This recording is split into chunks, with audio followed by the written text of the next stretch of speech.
Hello guys, welcome to my YouTube channel.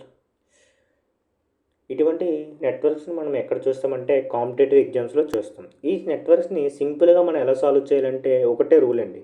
ఒకటి ఏంటి, nodal analysis apply చేసి సింపుల్గా సాల్వ్ చేసేయచ్చు. అసలు నోడల్ అనాలిసిస్ దేని మీద డిపెండ్ అయ్యి ఉంటుందండి? కేసీఎల్ మీద డిపెండ్ అయ్యి ఉంటుంది. కేసీఎల్ అంటే ఏంటండి? The sum of currents at a point at a node is equals to zero. The algebraic sum of currents at a node is equals to zero ఎలాగైనా అనొచ్చు. నెక్స్ట్ ఇంకోటి ఏంటండి, sum of entering currents is equals to leaving currents అండి. Entering currents, leaving currents, entering currents and leaving currents entering currents is equals to leaving currents అండి. Okay, entering currents, leaving currents is equals to zero. ఈ విధంగా అయినా కూడా అనొచ్చండి. ఓకేనా?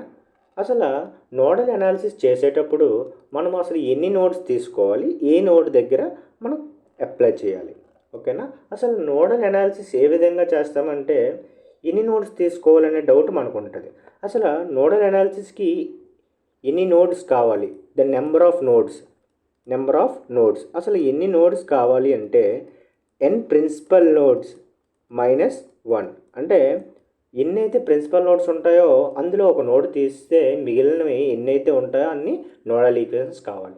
అసలు మనకి ఇక్కడ డౌట్ రావాలండి, ప్రిన్సిపల్ నోడ్ అంటే ఏంటి? అసలు ప్రిన్సిపల్ నోడ్ అంటే ఏంటి అంటే నోడ్ అంటే ఏంటి?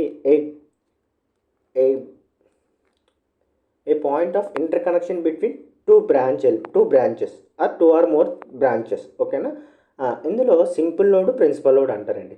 సింపుల్ నోడ్ అంటే ఏదైనా నోడ్కి 2 బ్రాంచెస్ కలిపి ఉంటే దాన్ని సింపుల్ నోడ్ అంటారండి. అలాగే ఏదైనా నోడ్కి 2 కన్నా ఎక్కువ కనెక్ట్ అయి ఉంటే దాన్ని ప్రిన్సిపల్ నోడ్స్ అంటారండి.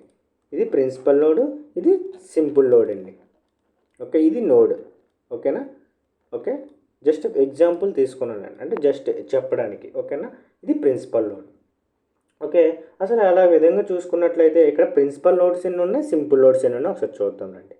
ఓకే, ఇక్కడ చూసుకున్నట్లయితే ఇది 2 ఎలిమెంట్స్ కనెక్ట్ అయి ఉంది, అంటే 2 బ్రాంచెస్. ఓకే, ఇది ఒక సింపుల్ నోడ్ అండి, ఇది ఒక సింపుల్ నోడ్ అండి. ఇదేంటండి? ఇది ఇక్కడ ఇదంతా ఒక నోడ్ కింద తీసుకోవాలండి. ఓకే, అంటే ఇది ఎన్ని కనెక్ట్ అయినాయి? 1 2 3. అంటే ఇది ఒక ప్రిన్సిపల్ నోడ్ అండి. ఇది ప్రిన్సిపల్ నోడ్ NP అనుకున్నానండి. ఇది కూడా 1 1 2 3. ఇది కూడా ఒక ప్రిన్సిపల్ నోడ్ అండి. ఓకేనా? ఈ విధంగా తీసుకున్నామండి. కానీ ఇందులో నెంబర్ ఆఫ్ నోడల్ ఈక్వేషన్స్ అంటే ఎన్ని రాసుకోవాలి నెంబర్ ఆఫ్ నోడల్ ఈక్వేషన్స్ ఇవి నేను అరేంజ్ చేసేస్తున్నానండి. సారీ. అసలు నోడల్ ఈక్వేషన్స్ అంటే ఎన్ని తీసుకోవాలి? నేను ఇందాకే చెప్పాను NP - 1 అనేసి. అసలు ఆల్రెడీ ఇప్పుడు 2 ఉన్నాయని చెప్పాను. అసలు 2లో ఒకటి ఎందుకు 1 ఇంకోటి రిఫరెన్స్ కింద తీసుకుంటామండి. అసలు నోడల్ ఈక్వేషన్స్ అంటే నేను చెప్పాను, ఈ నోడ్ దగ్గర మనం కన్సిడర్ చేద్దామండి. ఓకే, ఫర్ ఎగ్జాంపుల్ ఇక్కడ వోల్టేజ్ V అనుకుందామండి. ఓకే, ఇక్కడికి ఈ నోడ్ దగ్గర కరెంట్స్ అన్నీ లీవ్ అయిపోతున్నట్టు మనం ఎస్యూమ్ చేసుకుందామండి. ఓకే, కరెంట్స్ అన్నీ ఎస్యూమ్ చేసుకున్నట్టు, కన్ఫ్యూజ్ ఏమవ్వకండి. నెక్స్ట్ కరెంట్స్ అన్నీ ఎస్యూమ్ చేసుకున్నట్టు చూసుకోమండి. అసలు కరెంట్ని ఏ విధంగా రాస్తామండి? V = V/R. లేదు, ఒకవేళ వోల్టేజెస్ 2 ఉంటే అలాగే ఎలా రాస్తామండి? ఒకసారి చూద్దాము. ఫర్ ఎగ్జాంపుల్ ఒక్క రెసిస్టర్ తీసుకుందామండి. ఇక్కడ ఇది V1 అనుకుందాం, ఇది V2 అనుకుందాం. ఫర్ ఎగ్జాంపుల్ ఇది ఇక్కడ కరెంట్ అడిగారు అనుకోండి, ఇది కరెంట్ డైరెక్షన్. అంటే కరెంట్ ఏ డైరెక్షన్ నుంచి స్టార్ట్ అవుతుందండి? అదే ఏ నోడ్ నుంచి స్టార్ట్ అవుతుందండి? V1 నోడ్ నుంచి స్టార్ట్ అవుతుంది కాబట్టి V1 ఏ నోడ్తో ఎండ్ అవుతుందండి? V2తో ఎండ్ అవుతుంది. -V2 బై ఎంతండి? రెసిస్టర్ వాల్యూ ఏదైతే అది R అంటే R. ఈ విధంగా మన కరెంట్ అనేది రాసుకుంటామండి. ఫర్ ఎగ్జాంపుల్ కొన్ని కేసెస్లో ఈ నోడ్ వోల్టేజ్ ఏమి ఉండదండి, కొన్నిసార్లు 0 అనుకుంటామండి మనం. అలాంటప్పుడు ఏమంటాము? I V2 0 అయిపోతుంది ఆటోమేటిక్గా, అప్పుడు V1/R. అర్థమైందా లేదా? ఈ విధంగా మనము పైన ఉన్న సర్క్యూట్కి మనం నోడల్ ఈక్వేషన్ అనేది రాసుకుంటామండి ఇప్పుడు. ఓకే,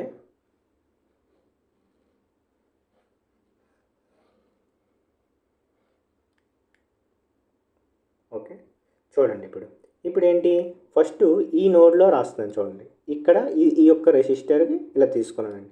కానీ ఇక్కడ కరెంట్ ఆల్రెడీ ఉందండి 5 యాంపియర్స్, కానీ మనం ఎగ్జామ్ చేసిన డైరెక్షన్ ఈ విధంగా ఉంది, అంటే మనకు ఆపోజిట్గా ఉంది. కాబట్టి ఎప్పుడైనా మనం తీసుకున్న ఆపోజిట్ దాంట్లో ఉన్నప్పుడు, ఆపోజిట్లో ఉన్నప్పుడు దాని యొక్క సైన్ మనం మార్చుకోవాలండి. అందుకే -5 తీసుకుంటాం, -5 ఎందుకు మనకు ఆపోజిట్లో వస్తుంది కాబట్టి, ప్లస్ నెక్స్ట్ ఇంకోటి ఏంటి, నెక్స్ట్ ఇది ఇక్కడ ఎలాగుంది, కరెంటు ఎలాగుంది అంటే హయ్యర్ పొటెన్షియల్. ఇప్పుడు నేను ఇందాకే చెప్పాను కదా, V మైనస్ కిందన ఏముంది, 0 ఉంది, అందుకే V - 0 అయినా ఆర్ V/0. నేను -0 అని తీసుకోవడం, డైరెక్ట్గా V/1 అని తీసుకుంటున్నాను. నెక్స్ట్ ప్లస్ నెక్స్ట్ ఏంటి, ఇప్పుడు ఇది ఈ డైరెక్షన్లో తీసుకుందాం. ఇప్పుడు ఏమన్నాను, V ఉంది, 2 ఉంది, అంటే 2 ప్లస్, అంటే కరెంట్ కూడా ఇటే పోతుంది, అవునా కదా. అట్లా ఈ విధంగా చూసుకున్నట్లయితే V ప్లస్ 2 వోల్ట్స్, అవునా కాదా. Okay, V plus 2/1 is equals to 0 volts. Okay, next అలా దీన్ని సాల్వ్ చేస్తే ఈ -V అటు తీసుకెళ్తే V plus V/2 is equals to 5 అండి. Next 2V is equals to 5 - 2. Next V is equals to ఏంటి, 3/2. ఓకే, అదే V ఈజ్ ఈక్వల్స్ టు 3/2 ఈ వోల్ట్స్ అండి. అప్పుడు మనకి ఈ వోల్టేజ్, నోడల్ వోల్టేజ్ అనేది వచ్చేస్తుందండి. వచ్చింది కాబట్టి మనం ఏ కరెంట్ అయినా ఫైండ్ అవుట్ చేసుకోవచ్చండి. ఓకేనా. క్వశ్చన్లో ఏమి అడిగాడండి, find the value of V in a circuit shown figure. ఈ వోల్టేజ్ అంటే ఏంటండి, ఈ వోల్టేజ్ అన్న ఇక్కడ వోల్టేజ్ ఇది ఆల్రెడీ 0 అనుకున్నాం కాబట్టి ఇది హయ్యర్ పొటెన్షియల్ అవుతుంది, ఇది నెగిటివ్ 0 పొటెన్షియల్ అవుతుంది, అందుకే ఇది V. అంటే ఇక్కడ ఏదైతే V ఉందో ఆ VA ఈ V అవుతుంది కదండి. అర్థమైందా లేదా. Okay, this answer is C 1.5 volts. ఓకేనా. Thank you.